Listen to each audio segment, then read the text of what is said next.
All right, good afternoon, ladies and gentlemen. My name is Sunny Aigbe. Welcome to A Boy and His Dream podcast. It's been a minute now. I know you guys will be waiting to hear more and more and more from A Boy and His Dream podcast. We're here today to feed you with positivity and energy and mind blower and mind resetting. I have a very special guest in the house today that you guys want to know about. This amazing young man, his name is Malik Blair. Yes. Very inspirational, very powerful. We're going to be talking about a lot of strategy, a lot of strength, the things that could have held the youth back from succeeding, but he always overcome adversity. We're going to showcase him. So hopefully we can motivate some children out there today. Yes, sir. One thing that inspired me most about you is you just doing everything. And you are an entrepreneur, and you do taxes, and you do insurance, and you trade during the day or during the night, whatever. Yeah. I mean, that's crazy. I mean, just hearing you talk about growth, financial growth, it makes me feel as if you are 50 years old. Meanwhile, you're just 22. Yeah. Do you know what happened to me at 22? I have no home. And at 22, you already set up, you made. And that does just give me hope to believe that the youth out there tripping right now, they also have hope if they just listen to what they need to do. Just do the work, Yeah. But today, I'm going to just let you tell us about yourself a little bit. Who are you? What drives you? And what is it? Who are you? Well, first thing about me is that I am a young entrepreneur that is extremely ambitious, and I strive to really set the example, for individuals that's my age and younger, and also for some individuals that's actually older than me, because I feel that a lot of people don't have the right examples in their life, and examples as in showing it from all different angles, mentally, physically, financially, emotionally. So I want to be able to hit at all of those aspects and be the example for really everyone. My biggest phrase is, we are all chosen. All of us on this earth, we have a divine purpose. That's a nickname, right? Yeah. Chosen. All right. Yeah. That's where that came from. Yes, sir. And we all just have to figure out, what is vain to us and what is purpose to us. We have to continuously, strive after the purpose and the things that we find out here, because there are a lot of things out here that we all do that may feel like vain, and we have to shy away from those things, the most. Yeah, I appreciate that. I respect that. And also, I know we have several conversations in the past, that make me want to really bring you on board here so that you can express and share your experiences. I mean, you are such an inspiration. Let me tell you something. Okay, you weren't born with the silver spoon. No. And now you've created your own silver spoon, right? Yes, sir. So many people want to be handed silver spoon. I mean, what really motivated you to want to be that? Who is that mentor in your life? Did somebody inspired you? Did someone inspire you? God. That's himself. First. Yeah. Right. God, okay. God himself first inspired me. Just the potential of me knowing that there's a God within me, and showing that my potential is unlimited and that I can go out here and accomplish anything that I set my mind to. God gave us a blessing and a curse at the same time, and it's called our willpower. And, as long as an individual is equipped with their willpower, then they can accomplish anything. I would say the biggest motivator for me in my life, when it comes down to my family, I would say my two uncles, they, when I was like 5, we moved to California, okay? And they had over 150 AT&T stores out there, so they were like multi-millionaires, and my uncles, they had like mansions in like the valley. Mom, brother? Or yeah, my mother's family. Okay. Yep. They had like mansions. My grandma, she stayed inside of a multi-million-dollar condo. So that's what really like motivated me and gave me the mindset of that I want a luxury lifestyle.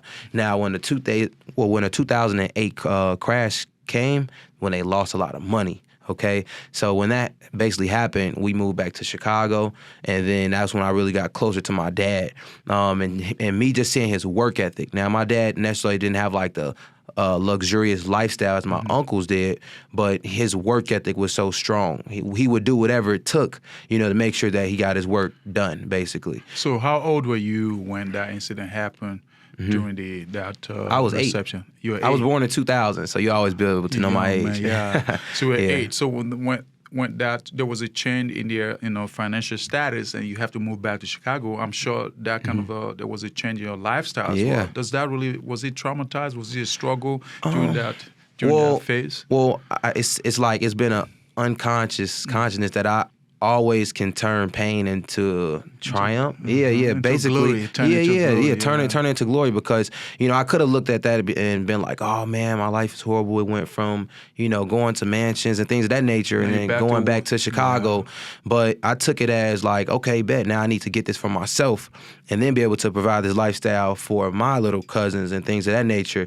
I can just give you one prime example. When we lived in California, my uncles, they used to host a Easter egg hunt, right? And they used to put like $50 inside of them, $20, $100 inside of the Easter egg. So, this past Easter, for my little cousins and my nephews, I had put on an Easter egg hunt. So my goal is to give them all of the experiences that I had so they can, possibly follow in the right footsteps that I'm on. Yeah. Wow. So most of the things that we do today, being good or bad, we probably must have learned it or inspired by it from somewhere. Yeah. If you learn good, you're going to transfer that good to someone else's. And if you learn bad, you're going to transfer those bad habits to someone else's. And I'm really, I'm really impressed that your uncle was able to be an inspiration to you. Have you ever mentioned it to him? Yeah, for sure. Yeah, now one of my uncles passed. He actually passed in, I believe it was 2017. He actually passed away from a heart attack. But one of my uncles, he's actually still alive. And, I talk to him a lot and get like business advice from him. He's actually owning a couple T-Mobile stores now.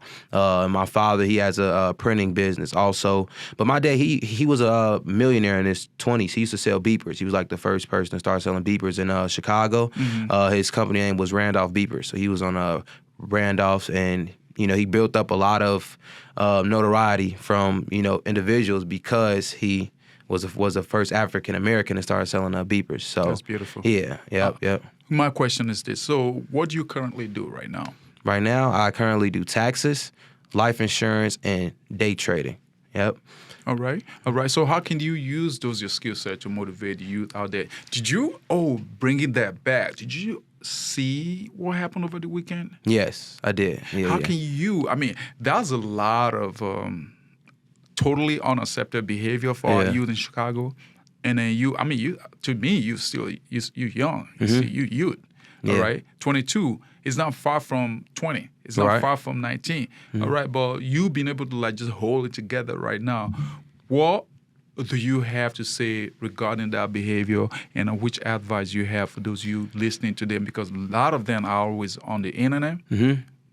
Many of them are going to stumble into this content right now. So what kind of advice you have for them now? First off, what I would say to the youth is that change can always happen. All right. It's not about, basically where it's not about the past. It's all about the now, right? So now you can make a decision to actually change, your behavior, right? Because I wasn't a perfect, teenager. We weren't doing nothing like that, but we were having fun as kids, but to be, messing up someone's property, and especially to do it downtown Chicago, that's crazy. I never would have thought that in like a million years. But what I would just say is find a mentor. And that's why we're out here, making this podcast now, so we can be the example for these young individuals, because some of them, they can't even see the bright light. They don't even know what's on the other side. True that. So, is that an excuse? No, but I believe they do need to be aware of what can happen in their lives if they start taking it serious, But obviously they're young, so they're going to make immature decisions. But I feel it has a lot to do with our city and our police, because that shouldn't happen. I understand. Do you also have, just looking at your own background, I see what you're doing right now compared to those young adults out there who are not doing something in their lives. It seems like there was someone that has always been there for you, pushing you, redirecting you, and encouraging you. Who could that be? Is that my mother? Okay. Because remember, for a child to be successful, there must be a mentor. Like you say, you brought that mentorship out. We mentor a lot of stuff. My team mentor a lot of people, a lot of students. I didn't have a mentor growing up. Everybody rejected me. That's what really motivated me to want to give back and building the right team to help me succeed in my goal. And mentoring, goes a long way. Mentoring a kid goes a long way. Every child that has no direction will always be lost. They will go crazy. They will derail like a rail, So I think that's the reason why so many children out there making a lot of terrible mistakes. We don't have a lot of people who wants to pour into those children. So what do you have to say with those successful adults out there who just don't care? I made it. I have my own adversity. I don't care. This is not my problem. What do you have to say to them? Because if they keep looking at the situation like that, we're going to continue to have the same problem. It's going to end up, at the end of the day, affect them. What do you have to say to those young adults? those adults out there who are successful? Well, I would say they have to look at it like a building, right? They're at the top, and the youth is at the bottom, right? The youth is at the bottom, and the bottom is usually the foundation. Okay, so that's why it's extremely important for the older generation to water the grass, basically. Plant the seeds and make sure that the foundation is good, and that's by giving back to the youth, as in hosting events, donating. Doing shadow days, like just little things like that, really, really matter. And also giving them jobs, because it's all about time. Obviously, them kids had too much time on their hands, right? So, coming up with some type of program that kids can come to and be able to have fun and things of that nature. But that's what I would say to them individuals there, for sure. I think, coming together as one Chicago and offer something that's going to be very useful to the kids was going to actually help out. I think the problem we have right now is going to be more than the problem the police can actually solve. I think parents need to step up their game. Our young adult need to step up their game, just getting involved in community. And I think, from what I can see right now, I don't think there's any solutions to it. But I think sharing our testimony right now with those children, just like once they hear the statement, we can pull back. Because there's three things that could happen to these children right now due from their behavior. It can end up in juvenile detention services, end up in a big house, or be dead. And I'll be very surprised they even have a chance to make it to the big house. Because it's quicker. They're so impulsive. They're so angry for no reason, and they're spoiled. And they have parents at home. And I don't know how their parents could just look at that and clap for them. And it's disgusting. This behavior is totally disgusting, and I don't think it's acceptable. But just because bad things is being accepted by majority does not make it good. This is how I see it. So what was your struggle growing up that could have prevented you from being successful? And because I have mine, I can share mine with you. I would say the neighborhood. It takes a village. My mama always said it takes a village to raise the youth.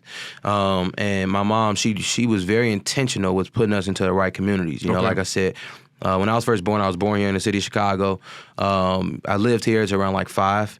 I went to school at Bret Hart, which is in Hyde Park, which is a pretty good area. So that was like 2005. After my mother and father separated, me and my mother and my brother, we moved to California. And, she put us into a nice neighborhood, a nice, school. And then after we moved back to Chicago, we did stay in, the low poverty area for like 1 year, but then she moved us right to Hyde Park. And I was raised in Hyde Park from, I would say like 9 to, at least when I was 19 when I had finally moved out. So, yeah, my mom did a really good job. Very significant role. As well as my grandma. Okay. As well as my grandma. Okay. My mother and my grandma, those are my two hearts, literally. That's my heart beating. And my grandma, I would give her the credit of, helping me really be extremely ethical and having morals. She's just been amazing, loving, and she showed me a lot of love to make me feel like I was chosen. So, I definitely give her a lot of credit for my confidence that I have within myself, and also the heart that I have for others. Yep. That's very important. Thanks for sharing that. I think for a child to succeed, we have to have positive role model involved in their life. It doesn't necessarily have to be their biological mom or dad, because sometimes just because you bake a child doesn't mean that you're going to raise them right. Some people just punked out. We have 2 children. I was raising them by myself before I got in with my partner. Together, me and her, we are raising our children. We could have just back out and say, well, this is not a responsibility. It would be easier to just dump them with the government and put them in the state, but they're going to to end up in a very horrible place. They're Yeah. two brilliant children. So I believe that every family, every parents need to step their A game up. Yeah. You know, those children were not asked to be brought to life. It's your responsibility. You brought them here. You need to do what it takes. I think doing what it takes to raise those children is just working a little bit extra hard, you know, make more money and move them to a good neighborhood, because environment will change your child. I'm telling you, if you put them in a very crazy environment, they will become useless. Yeah. You know, only few, maybe 1% will survive it because God touches them.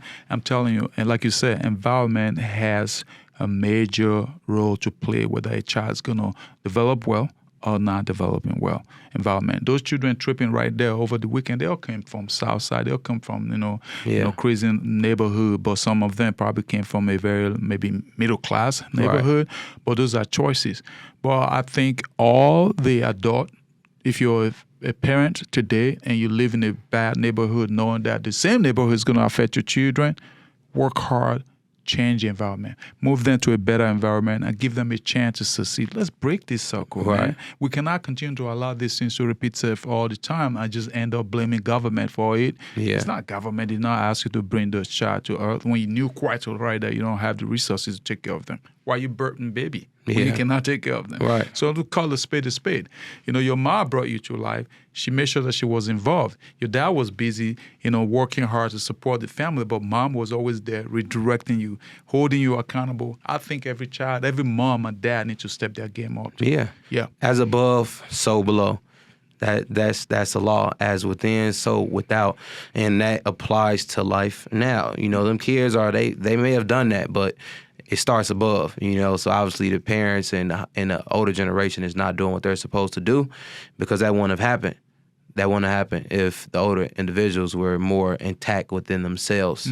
So, yeah, that's what I believe. I definitely believe in all the laws of the universe, and that's a big one right there. As above, so below. I appreciate that. You know, so also relating to that, to my father, he wasn't there for me, but that does not stop me from being a good father. Yeah. I don't want what happened to me or my children. Exactly. So what that do, I step up and make a lot of sacrifices. Yeah, it's polarity. You got to look at it from, it's two different angles that you could take. You easily could have been like, oh, well, my father didn't take care of me and I became out like this, so I'm not going to take care of you. I'm going to make you struggle. Why do I have to do the work? Yeah, facts. You know? Yep. Will to break a generational causes. So lead me to your business. Let's talk about your business right now, because remember, you know, we all have to make sure that you succeed in every entity that you succeed and you started. And what are your businesses again, and how can we support you to grow in your business? Okay. Because the audience is listening right now. Yeah, for sure. So how audience, do we find you? Yeah. First is taxes. All right, that is my bread This is and right butter. now, right? Yeah. It's happening right now. Yes, sir. It's tax season. I got into taxes when I was 18 years old. So right out of literally high school, and it really compounded. You know, it was something that actually compounded in my life, and it became a solid income now. You know, to now where, you know, I have over 400 clients. Yeah, you know, and it did take time, but I have a passion for it. I have a passion for helping people, you know, use some of the tax strategies that I know of. All right. And to be honest, really, I like helping people get back money for taxes because, you know, I do feel that the government, you know, they do take advantage of people. Yeah, with us paying taxes and things of that nature. So that's my first business there. After that is insurance, okay, is life insurance. Now, life insurance is extremely important because that is a start of generational wealth. Okay. All of us right now, we're here working to create a foundation to, you know, be able to provide for our families. But none of us know when that time is going to come for us, right? And we have the choice where we can be able to make sure that we're good whether we're on this earth or not, all right? And like I said, I'm an example. I just personally got a life insurance policy myself where, you know, I'm going to be paying into it like 5 figures a year, and I only pay it for 20 years. So by the time I'm like 42 years old, I won't have to pay any more money into my policy. So by that time, I would have probably paid in $190,000, right? But by the time I'm 60 years old, it'll be at $650,000. That's beautiful. Yeah. And you can also leverage that. And that's cash value. That's not even talking about my death benefit. My death benefit is well over half $500,000. That's you know? beautiful. So gotta be the example. Yeah. And I also want to conclude that by saying the main reason why so many poverty is being left behind in our community is the fact that, especially African American community, they're so afraid of taking life insurance policy. They're like, okay, I have all this money. If I die, my beneficiary is going to enjoy it. That's his reason. That's how you break the generational Trust. poverty. You can do trust on it. Yeah. But you rather. I encourage people to live wealth instead of living death. Right. If you live then in having so much debt to pay, that's not cool. You're leaving your children with a lot of debts to pay instead of wealth. So change that habit. And if you want to, subscribe to life insurance, the right person here, the right person to do it for you is Malik Blair. Yes, sir. And Yes, sir. I actually want you to write one policy on me. Even if I already have, I want you to write policy on me. That's how I'm going to support you. So for all the listener, he's writing policies on me. Yeah. And I want you to contact him today. We'll put his contact details on the thread when we post about this. And I really want to thank you for coming in today. I got one more though. One more. I got one more business that I have. Yeah. Go ahead. I am a day trader also. Okay. I actually been trading now for 4 years. For 4 years now. It's a learning curve that everyone has to go through, but it's very important. What does that comprise of? I trade the foreign exchange market. Okay. So you're from Nigeria. Correct. Well, what type of money do you all have? Like we have Naira.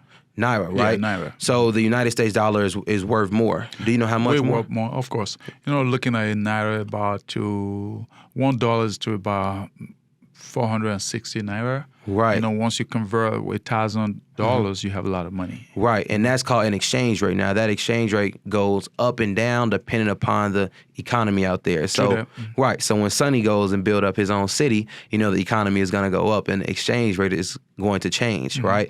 Now, there's a technical side of the market and there's a fundamental side. Now, the fundamental side is news and things of that nature, but there's a technical side where you can learn how the market actually moves.